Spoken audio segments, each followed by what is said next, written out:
In today's real estate market, one of the things that has got an awful lot of folks who would normally be selling their house kind of at a stopping point is the fact they don't really know where they're going to go next because there's not a whole lot on the market.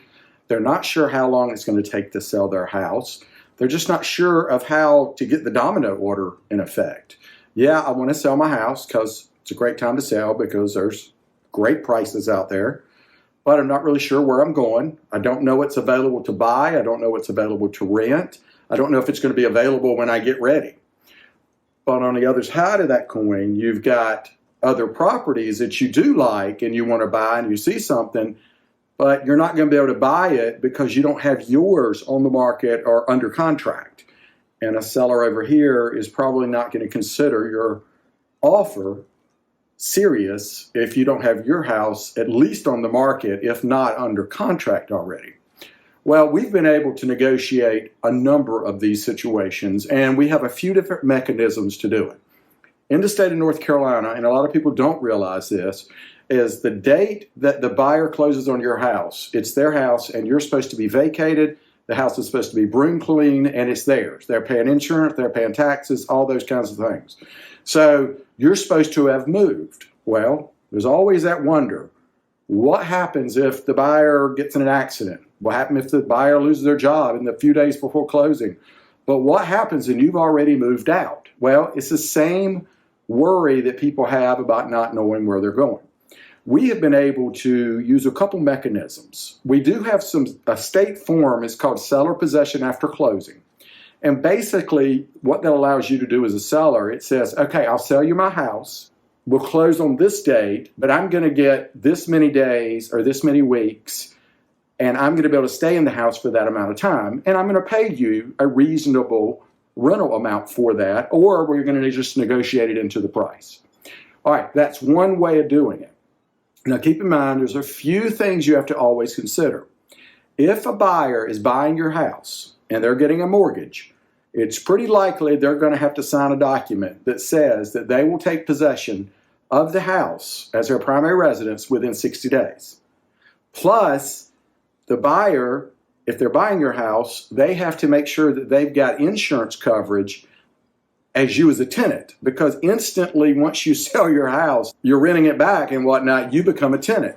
So there are a little bit of caveats to work in there, but fortunately we have an awful lot of good agents that we know how to do this. We've done a lot of this. That's a state form that allows you to rent the house back basically and become a tenant so that you know your deal's done, you know it's closed, you know you've got everything ready, and then you can go ahead and move, or you have enough time, a month or two, to find something, to rent something, to move to your independent living, or any of those.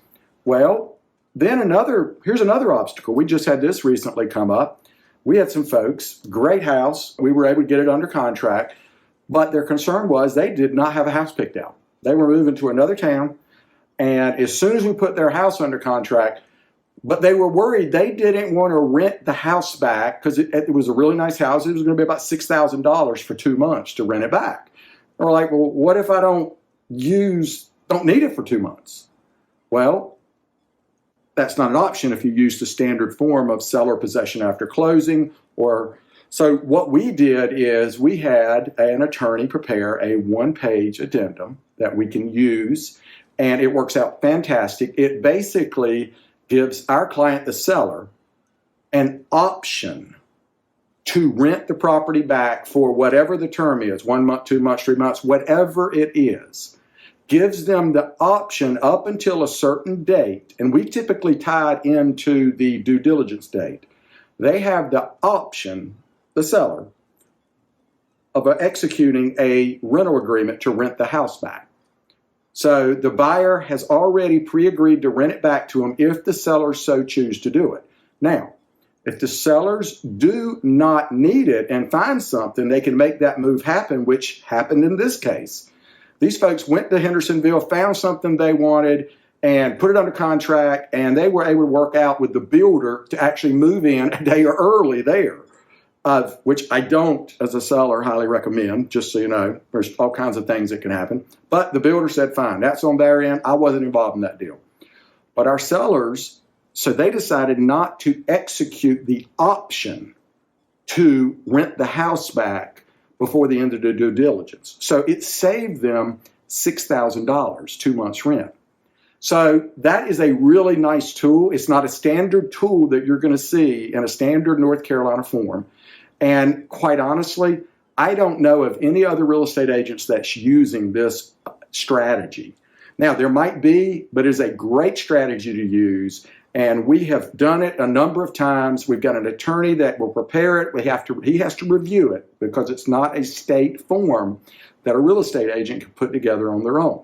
It doesn't cost you anything extra, but it gives you, as the seller, an option to get your house under contract, and you have the option to rent that thing back for whatever you negotiate. Okay? It can be 1 month, 2 months, 3 months, whatever the number. We've had people rent stuff back for 6 months.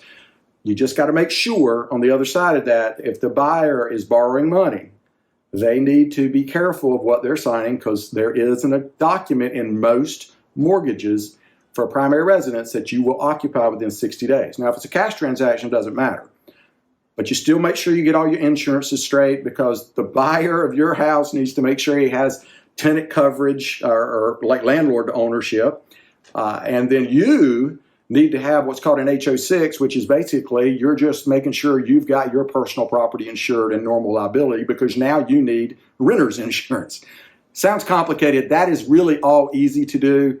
We can make this process easy, but it's a great tool for homeowners today to take advantage of selling their house at these fantastic prices and then also being able to take advantage of the houses and purchase something as they come on the market. And it works really good with builders too, to be honest with you. Like, for instance, we just had another situation where these folks' house is not going to be ready for 2 months.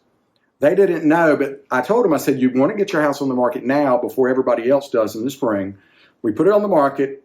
We didn't know what in the world. We said in the agent comments, it's not something this is advertised to the consumer. The agents have to read in the comments. It said the seller's house will be ready in April, and they would really like to be able to rent the house back. We got an offer on it just a few days in, I think a couple, and the buyers were fine with it. We worked it out. It worked out perfectly.